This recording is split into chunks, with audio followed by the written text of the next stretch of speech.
Ben True is an enigma. No, Ben True is... He's hard to put down into words. It's just such a hard, how do you put Ben in one word?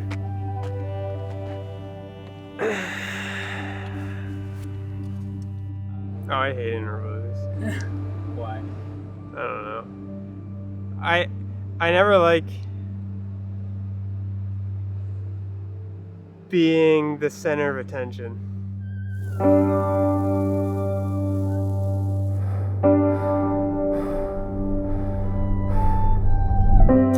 My name is Ben True, and I'm a professional runner.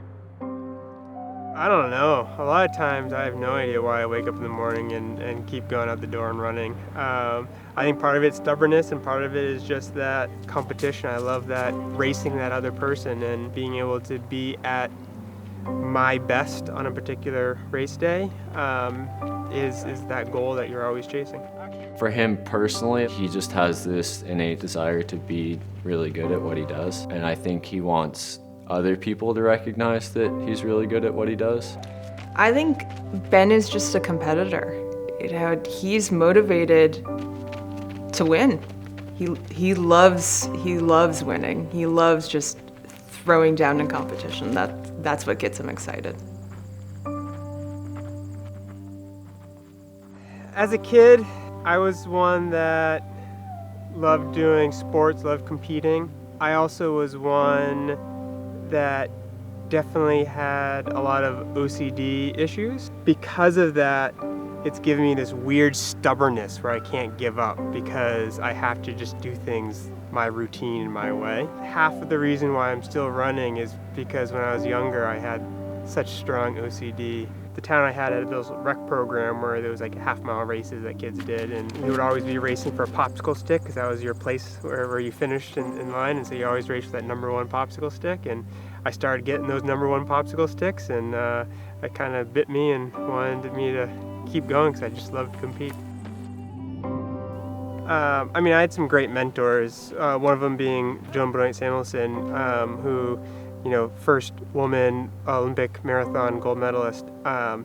And she knew running, and she very early on saw something in me and said I could be good. All I knew was that I really enjoyed competing, and it wasn't necessarily just competing. It was when you're running and you're running next to somebody and you realize there's a point where you have broken that person next to you. They can't go any faster, but you can just go a little bit faster. And it was always me just trying to chase that feeling of pure competition. I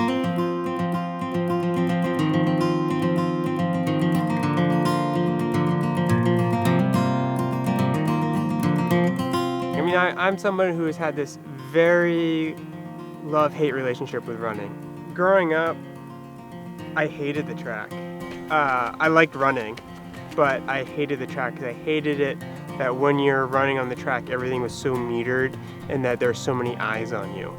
And I always really liked cross-country races because you could actually go someplace. Most of my career I was focused on the track only because that's in America where you feel like you have to make a name for yourself.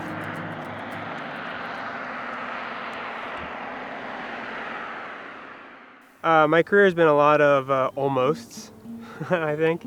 I've been able to have a lot of success. I've been able to have many accomplishments. Most people would be really happy with the career that he's had. But I was never able to really accomplish the goals that I wanted to accomplish. But I think he's had so many close misses that he feels like he needs to prove to people that he can get it done.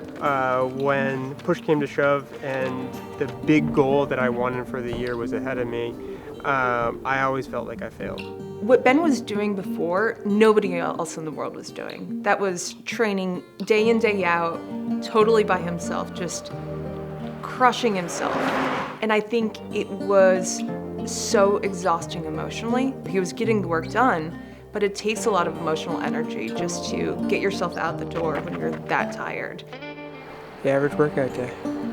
Ben has this rap of being this sort of antisocial lone wolf. So I don't think I would explain him so much as a lone wolf as like someone who has a strong sense of right and wrong for his own life. He has a plan as to where he wants to go, and he knows the heading on the compass he needs to follow. He's willing to sacrifice things to make sure that it happens that way. He's not going to move across the country to somewhere he's not going to be as happy living to please someone else. As I get older and I'm looking back at it, I have had a lot of great successes in running, and I can't, shake a stick at that. I gotta, be proud of what I've done, but realizing that there's more that I can still do.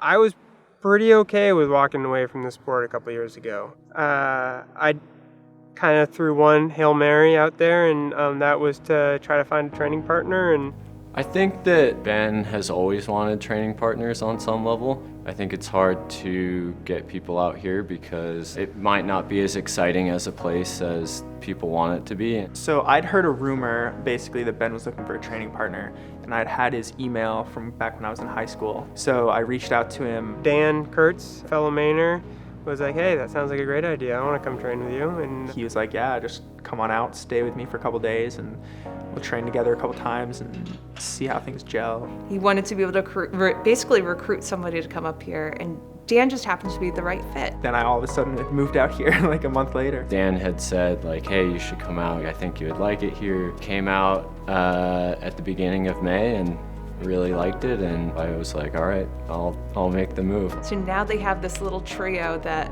is working well. They have different strengths in training, and they're bringing out the best in each other.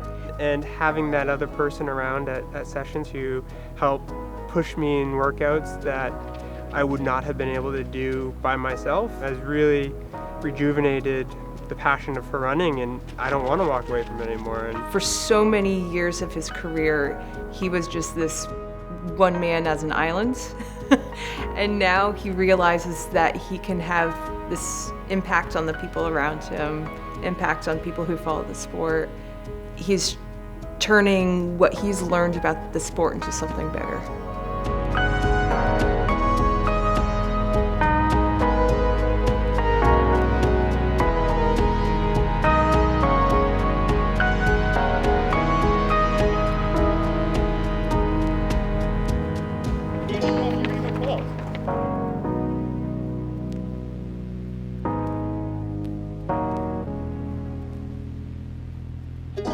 The next frontier is the marathon for Ben. It's unknown, uncharted. He doesn't know what's on the other side of 20 miles into a race, the challenge of the marathon has been kind of exciting. I've always enjoyed racing on the roads. I've had a lot of success racing on the roads, and running the marathon's always been something that I knew I would do at some point in my career. I mean, the thing with the marathon, it's different on all levels. I mean, most of my career I've been a 5K runner, which is 13 minutes of running, and now I'm looking for 2 hours and 10 minutes. I never used to fuel during runs. I also have to learn to run a lot slower, but for a lot longer. Everyone starts marathon training, and it seems like everyone's just so beat up, so trashed. But it seems like it's almost been the opposite. It's crazy how well he's responded to the training, and obviously he hasn't done the marathon yet. So we don't know how it's gonna go. Everybody knows that last 10K is gonna be brutal, and you're gonna learn stuff about yourself that you didn't know before, and I'm just hoping that I put myself in a position through my training that I can handle that.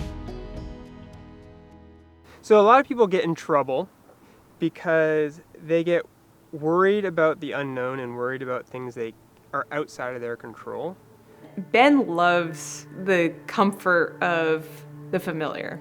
I mean, he went to Dartmouth, decided to come back here, has not wanted to leave ever since. He's a homebody. He loves routine, he loves, consistency. But when it comes to the unknown for racing, I think he's excited by it. But it all comes down to controlling what you can control and being okay with that's all. Both of us were a little scared about being new parents. We knew our lives would totally be turned upside down. And if you've had a newborn in the house, you know that newborns are not predictable, they're noisy, they disrupt your routine. Ben is doing a good job of not letting it throw him off at all. And it's great because Sarah understands. She's been to the Olympics twice. She's been at that level. It's been great to have that sounding board and that rock. She knows what Ben's gonna need building into New York, how they can come together to make sure both of them are getting what they need. Thankfully, we have such a sweet little guy. He's pretty easy. He sleeps well, and he's an amazing dad. There's a new reason for Ben to race, and to race well. There's a level of pressure that he has right now that he didn't have before. Yeah, I think my chances are pretty good.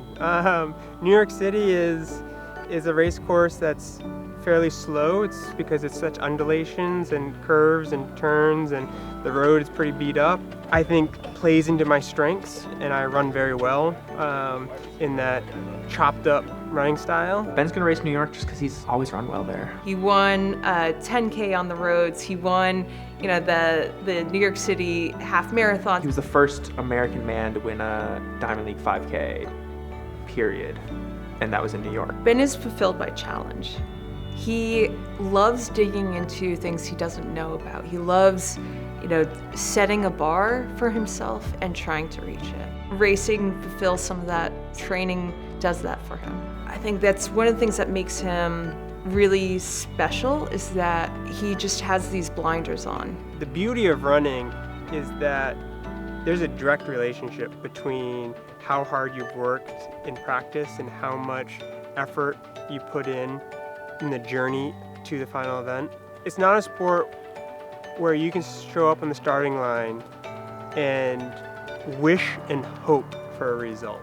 You show up to the starting line and the result is a demonstration of all the work that you put in before then. The race is only the celebration of all that hard work that you put in for months.